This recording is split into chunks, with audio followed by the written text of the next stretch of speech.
Freestyle Travel. Hey everybody, this is the Freestyle Travel Show. I'm your host, Kenny Flannery, and this episode I'm going to be talking about finding cheap flights, specifically the way that I like to do it. And I'll tell you some of my techniques and the sites that I use.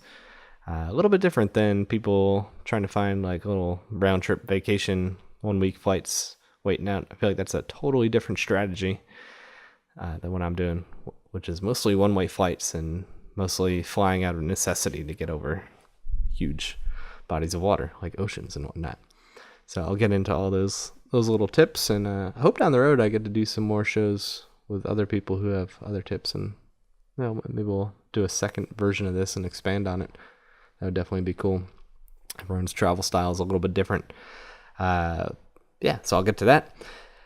This podcast doesn't have any sponsors per se, just plugs. There's a couple ways you can support the show. There's a couple ways you can just entertain yourself. In general, hobolifestyle.com is the blog that I've had, the website that I've had for, since I started traveling for over 10 years. And you can go there and check out my stories, obviously, but I also have a gear page specifically where I suggest stuff that I use, I like, I used to use, I wish I could use, that kind of thing. And it's all linked into Amazon. So if you click through and actually buy something I suggest, or even, I think if you even buy just anything on Amazon, I get a percentage of it. It doesn't cost you anything extra, but it's one of the only ways that I'm monetizing this whole thing.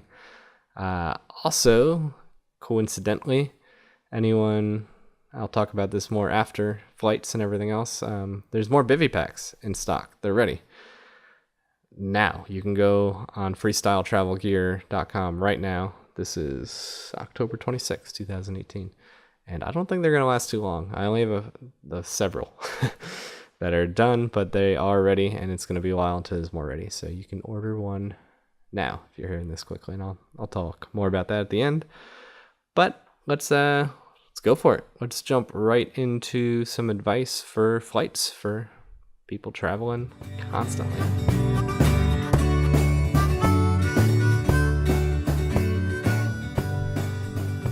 All right, flights. It's a big thing. It can be one of the biggest, if not the biggest, expense for some people that are traveling indefinitely. It depends, or it can be pretty cheap. That's what I try to do. So obviously I try to hitchhike when I'm on land, as far as I need to go, basically. Usually the only time that I fly is to get over oceans or to get over countries that have visa complications. And obviously, maybe not obvious to some, you can hitchhike on boats as well. I have not done a ton of that. I've kind of dipped my toe into that world, but I'd love to do an episode with one or two people that have done a ton of it. So that'll be for a later date. But in general, a lot of people, you got to fly once in a while. So my strategy is, and what this episode will focus on is, like I said, people like freestyle travelers, people traveling indefinitely, permanently, basically one way, wide open stuff. This is not for people who have a 2-week vacation every year and they know it's going to be December, whatever, till whatever date. There's different strategies for those kind of people for finding cheap flights. Some of them jealous of, like if you live in one place, I think one of the cooler things you can do is there's certain sites that'll let you sign up for like alerts for random cheap flights. So, I mean, maybe this would work for someone with like a strict job or something, but if you had a flexible job but still lived in one place and you get a random email like, next week, flight from wherever you live to Fiji for like $80 or something. You'd be like, oh shit, I'll jump on that. Obviously, a tool like that is awesome, but not very useful for someone like myself who doesn't live anywhere, doesn't know exactly where I'm going to be, whatnot. So it's like, what city would I subscribe to get alerts? So there are awesome tips like that. There's credit card miles and flight frequent flyer stuff that you can get. I also don't mess with that too much because I'm just usually looking for the cheapest flight. I don't care about having diamond status to be in a lounge. I mean, I've been in those lounges before. It's pretty freaking cool with friends who've had access, but I just want to get to wherever I'm going. You can cram me in wherever I'll go in with the luggage. I don't care. I just want to get to that landmass for as cheap as possible. Which brings me to my main strategy and the first site that I use and the site that I use the most when looking for flights, which is skyscanner.com. And the reason that I like this site the most, and maybe there's some more sites starting to catch on, I'll talk about Google Flights here in a bit too, because that's my number 2 use, and I kind of cross-reference these back and forth. But my favorite feature of Skyscanner is being able to search country-to-country flights. To me, this is the biggest thing besides flexible dates as well. Those two things combined, this is where the magic is. This is where you can find the cheapest flights and get there. So let me give you a good example. I might want to see a friend in Spain, and I'm in the United States. Where am I right now? I'm in Mississippi at the moment. To think about that. I'm here in Mississippi at the moment. But I don't care. I'll hitchhike to wherever. So I'll hitchhike to LA if the cheapest flight's from there. I'll hitchhike to New York if the cheapest flight to get to Spain is from there. But also, like, I don't care if I land in Spain. Like, throw me anywhere on that landmass and I can hitchhike to Spain in less than a week, probably in a couple days. So, I mean, I really don't care where the flight's from. It doesn't have to be from Mississippi to Alicante or wherever. It can just be throw me in Germany and I'll get down to Spain and I'll get up to New York. So that's what I like about Skyscanner. You can search from United States to Spain. I wish you could search all Europe. It doesn't do that. I'll get into how Google does that a little bit, not as well. But even the country-to-country thing is huge. And it's nice that the United States is so freaking big and only counts as one country. That's why I wish it's like Europe's the same size. Just those coders got to get on it. But it's huge because not only can you do that, but you can do the whole month of November, for example. So what I'll do is, like I said, it doesn't do all of Europe, obnoxiously. I'm going to take a sip of beer while I think about that. But it's still very valuable. So, having kind of an open schedule, so to speak, I'll just search the whole month of November, and then I'll search United States to Spain, and I'll see what's what. It'll say like, all right, New York to Barcelona on November 17th. I'm making this up, but it's like that. It will be like $173. It'd probably be a little less than that, but yeah, about that. I'll be like, all right, cool, and then I'll do, all right, United States to Portugal in all of December, and it'll say on such and such date, this airport to there, this airport is this much. It'll show you like a little calendar view first. That's the first thing it shows you, with all the dates on there, showing you the cheapest. And it's important to note that the dates on the calendar are not 100% accurate. You might click and it'll be like, all right, this day is it's going to be the cheapest. It's $142. And then you click through and it ends up being 137 or 178 or even way more or something. But it'll give you an idea. Like, this is, for whatever reason, airlines are freaking crazy. Like, I mean, if you think about it, it should be the same. Always. A flight from one place to one place should always be the exact same price. But no, there's all these other factors, popularity, and when flights are selling out or when they're doing promotions or whatever. I've flown from Europe to the United States before where I didn't really care, again, where to where. And the cheapest flight's been from like Denmark to Los Angeles, which makes no sense fuel-wise. Obviously, the cheapest flight should be to New York, wherever it's coming from. And it shouldn't be Denmark. It should be like Belgium or London or Spain or something. But anyways, flights are crazy. That's why I'm, talking about this. So I'll search several countries. Like I said, this would be a lot easier if they would make it all of Europe. But what you can do, and what I will cross-reference, at this point I sort of know some of the countries that are usually cheaper from different land masses. So coming to and from the United States and Europe, UK is usually the cheapest. And you got to keep in mind, you got to hitchhike over the channel if you're getting to the rest of Europe. Also, Germany can be cheap. France can be cheap. Spain. Those are usually the ones I'll search first. as far as Europe to US flights. And then there's also cheap flights within Europe with like Ryanair and stuff too that you can look at. I'm taking a sip of beer. Delicious. Mississippi's got some good beer. Not a lot, but a little bit. Yeah, so that's my main strategy. And then with Google Flights, what you can do, and Kayak has this as well. Kayak had this before Google Flights, is a map view. And they do limit you, I believe, to punch in your one origin airport. So you can say, all right, I'm in New York, let's punch in JFK or just New York in general. And then on the map, you can scroll around Europe, and all at once on the map, it'll show you little bubbles with price tags, like and you can limit your search to November as well, which is great, the whole month, or a specific day. Obviously, you can say November 5th, but for the way I travel, I'll do all of November.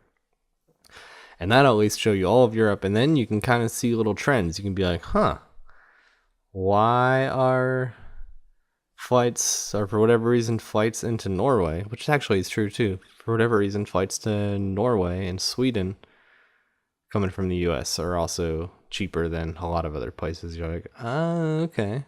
Let me go back to Skyscanner and do US to Norway and see what they say, because the prices, they're basically searching the same airlines, all these freaking sites, Kayak and all of them. But the data is just like, I don't know, it's so squirrely.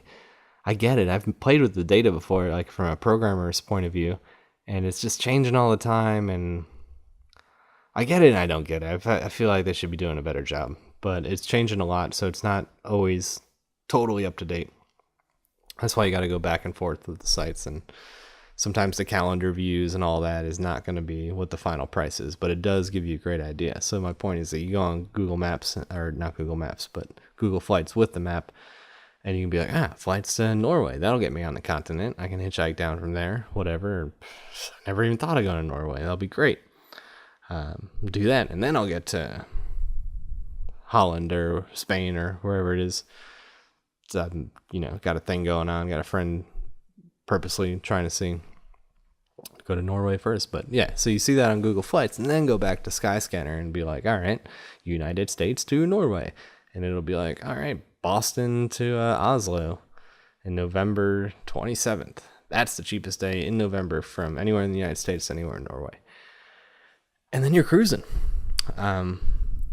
So yeah, that is my main philosophy as far as how I find flights, and that philosophy hinging a lot on the fact that I'm very flexible time-wise, and I'm very flexible location-wise. I'm really just trying to get to the land mass for the most part as cheaply as I can. So, because I'm going to hitchhike, I'm going to do other things once I get on land. It's going to be easier.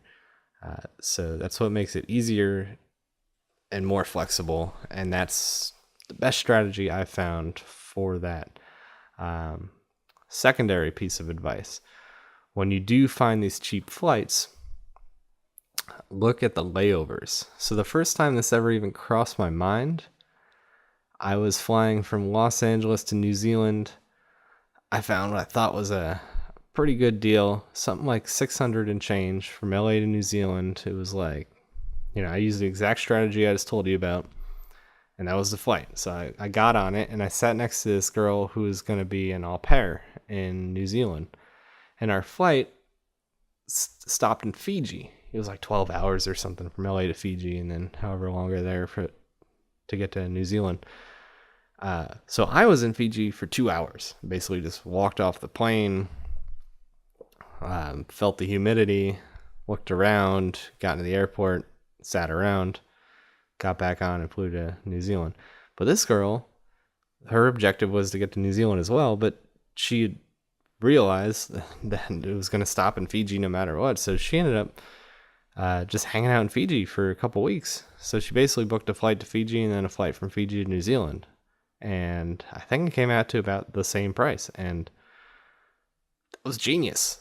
So that stuck with me ever since then. So now what I'll do is I'll do what I told you. I'll find out what the cheapest airport is, so whatever the cheapest airport, whatever the cheapest day is. But then I'll look and I'll be like, all right, does this have any layovers? Does it stop anywhere? And then I'll start looking for individual flights. So great example as far as going back and forth between the United States and Europe is WOW Airlines stops in Iceland. So if you do this trick and you say United States to Ireland, you're going to see some flights that are like $90.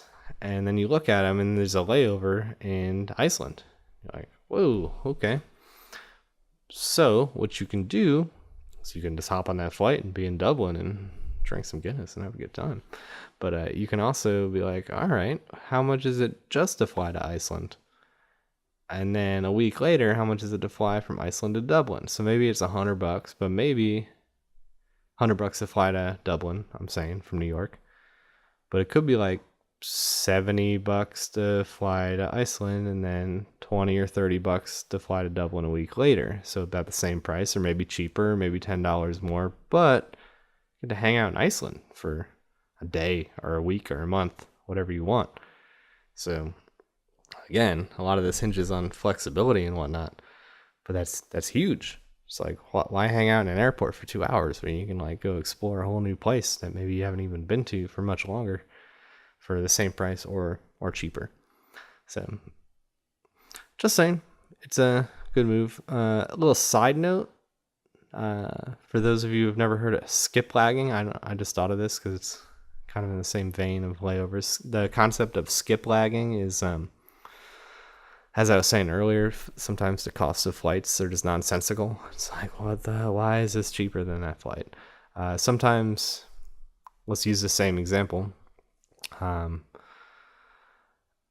As far as New York to Dublin with a layover in Iceland, maybe Iceland's where you want to go. For some reason, sometimes flights will be cheaper to go to Dublin with a layover in Iceland than it would be to buy a flight from New York directly to Iceland. Not really the case in this example, but in some places, like especially within the United States, that is true. So anyways, this concept of skip lagging is the concept of getting a flight to Dublin, but you actually get off in Iceland because it was cheaper to get that flight for whatever reason. And obviously you can only do this if you're not checking a bag, or else your flight will keep on going on to Dublin. Anyways, I'm not going to get too much into that because I've never used that piece of advice, but I know a lot of people who have, and there's websites dedicated to it, but the concept is called skip lagging. So one more thing to look into.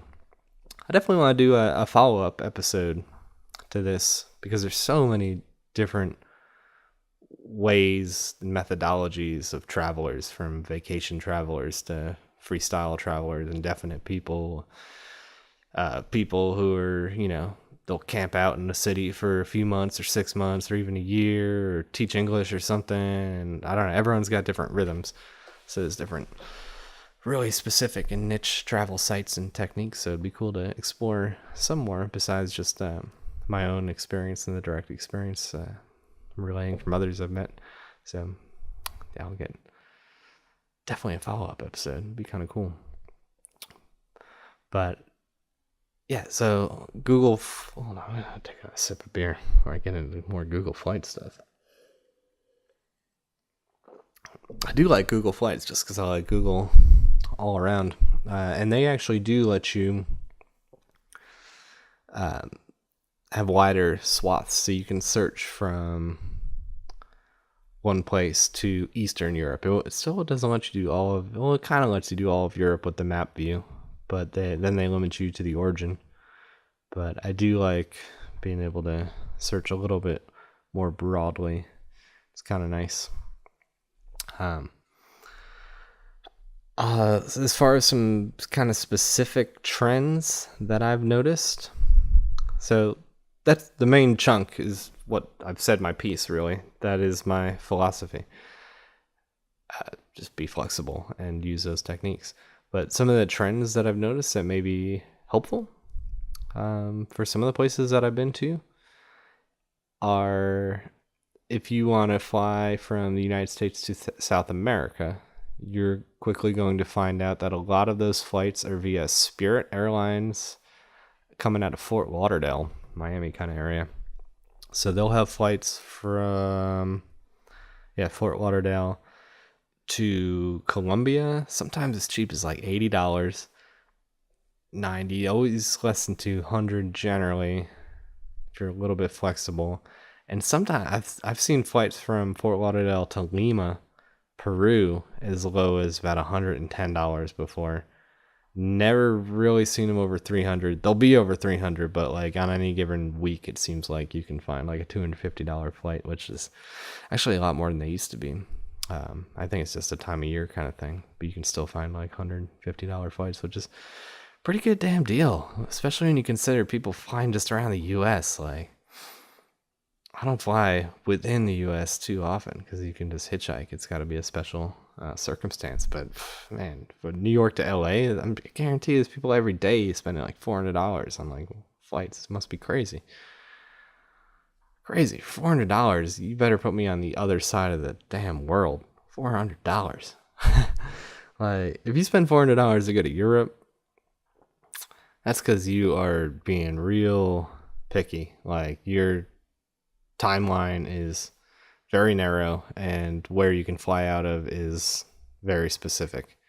Because if you're even a little bit flexible as far as like being able to hitch or drive or whatever, get to another airport, there's always flights under $200. Like, $200 is too much for me. I would not pay $200 to go to Europe from anywhere in the United States. That's not going to happen. Not when you can fly from Boston to Dublin for $80 sometimes. That's $200 is the max. So that's one thing I've noticed. Also, one kind of annoying thing about the whole Skyscanner searching from the U.S. to other countries, it works pretty well when you're looking at Europe and South America, but when you start looking at parts of Asia, Hawaii just floats to the top, obviously. So you just got to scroll down a little more and poke around, because if you're trying to fly to Australia, the cheapest flight from the U.S. technically is gonna be like Honolulu to Sydney or Melbourne. So like, all right, I get it, but show me what's coming out of LA or Vegas. It's more accessible. But then also you look at that, you're like, all right, well, maybe it's $700 to get from LA to New Zealand, but maybe it's $90 to go from Vegas to Hawaii, and then $300 to go from Hawaii to New Zealand. So it's like much cheaper, and you get to fool around in Hawaii for a little bit in between. That's what I did the last time I went to Australia. It's cheaper to kick around in Hawaii for a little bit. So that's definitely a solid strategy. I do wish another flight site would emerge with some of these features kind of baked in, and maybe they will. I guess they're getting better bit by bit. But yeah, that is, I guess that's all I gotta really say for now. Like I said, I do want to dig in with some other people who may think about things a little bit differently.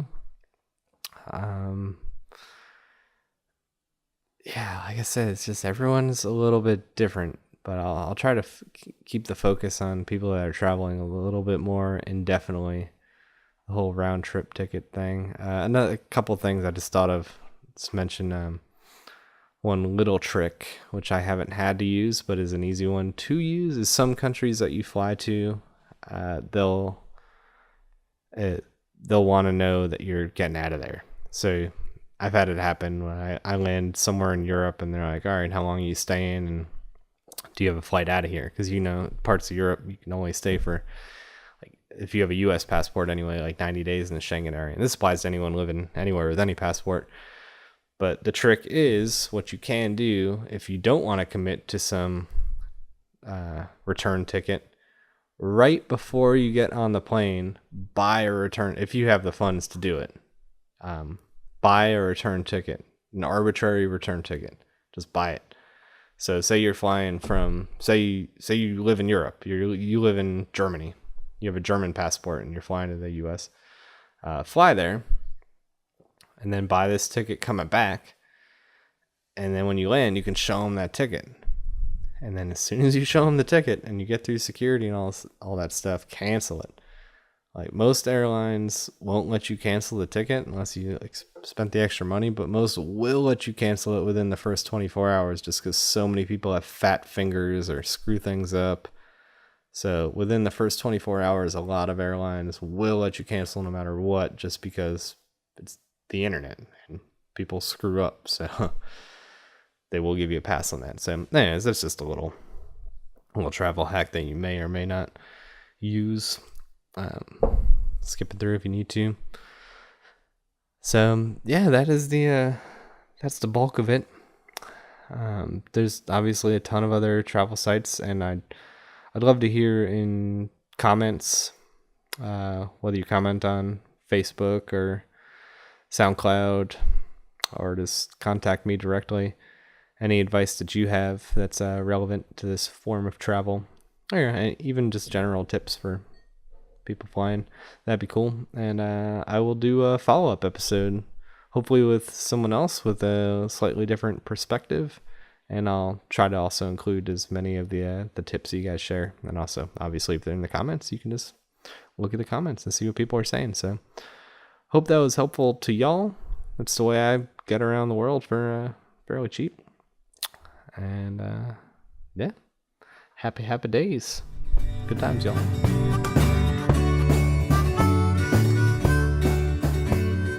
Cool. That's what I have to say about flights. It's been fresh in my mind and some stuff.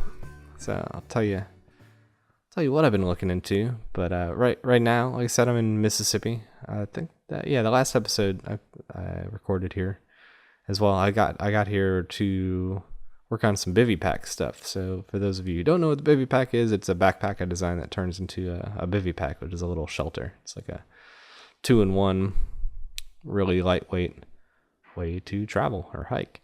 And I did a Kickstarter. I've done a couple Kickstarters for it, once a couple years ago or so, and once pretty recently, and had a bunch of materials left over here in Mississippi, enough to make some more. And since I've been on the road, had some new ideas for a different design. So anyways, I came back here just to kind of build this new prototype that I'm going to trip around with for a while and see how it works, and also make a bunch of the bivy packs, the last one I designed, so more people can get them. So kind of announcing this here, I guess. If you do want one, I think they're gonna sell out quick because I didn't make that many. They take a long time to make them well. So there's some available now. I'm gonna start shipping them out on Monday. It's October, so October 29th, that Monday. I'm gonna start shipping them out. So if you want one, I suggest ordering one as soon as you hear this. freestyletravelgear.com, and depending on when you listen to this, they might not be available, and it's going to be a while until I make some more. But there you go. If you want one, hopefully you can grab one. Good luck. So that's what I've been doing here, and now I'm definitely ready to get moving again. I'm gonna head west from here. I've been just kicking around here in New Orleans, pretty much having some fun, doing a lot of sewing, being creative with gear making, just making other stuff too. But that's why the flights were fresh in my head, is because Africa and South America in particular have just been calling my name. I don't know, gigantic freaking continents. It's not very specific, but both of these large areas have been calling my name. And I was looking at flights all over country to country, like I've been talking about. And I thought my original thought was, all right, maybe I'll go down to South America and kick it for a month or a year or whatever, and then fly from there to Africa. And whether I would fly from Fort Lauderdale to Peru, which is kind of the cheapest flight way to get down there, to hitchhike down through Mexico, Central America. There's another idea. There's a little snag in Panama and Colombia, that Darien Gap. It's hard to cross on foot. There's no road, so you kind of got to fly. And it's actually cheaper to fly from Florida, blah, blah, blah. And then I was like, what about doing the opposite? What if I were to go to Africa first, kick around all the spots that call my name, and I discover when I'm down there, and then go from there to South America. And I looked at flights back and forth, and flights, for whatever reason, are significantly cheaper going that direction to fly from Africa to South America. Like more than $100 cheaper in general. And most of those cheapest flights that I saw, for those who care, tend to be from South Africa to Brazil. So yeah, that is not a definitive thing that I'll do, but that's what's looking right. And also flights from United States to Africa, I looked at, obviously, but then I looked at flights from the United States to Europe, which tend to be pretty cheap, around $100, less than 200 always. And then flights from Europe to Africa, and that's cheaper by quite a bit too. So it's like, instead of flying directly to Kenya or to South Africa or Tanzania, and it'd be more like fly to Europe, hang out, catch up with a bunch of friends over there, spend a week or a month or a couple months, whatever, and then slow roll it to Cairo. Or Ryanair is really cheap in Europe generally. I'm talking like $8 flights sometimes. $20, $30 flights. So you can I think you can fly from like Italy to Israel for like $25, that kind of thing. So yeah, the idea would be, go to Europe, screw around, maybe mess around in north of Africa, and then make my way to the south of Africa, country by country, bit by bit, whatever seems cool. Visa prices seem a little, man, a lot of those countries are like, South Africa is free to go to, but some of those other countries like $50 or $100. So I don't know. That's what I'm thinking about, and that's what got me thinking about flights. So that's what kind of prompted the episode. Yeah, so I hope you enjoyed the little insight that I have on that. Like I said, I love to hitchhike, so most of my flights are purely just to get over the annoying parts like oceans. So yeah, I'll do another follow-up. But next episode I will be, I don't know where I'll be. Texas, Arizona, California, Missouri, Colorado, Wyoming. Probably be somewhere in the U.S. Probably west of the Mississippi. But we'll see. We will see. All right, you guys. Love y'all. Till the next time. Yeah. I will see you down the road. I need a new escape. With all my shit straight, I'll get my big brain.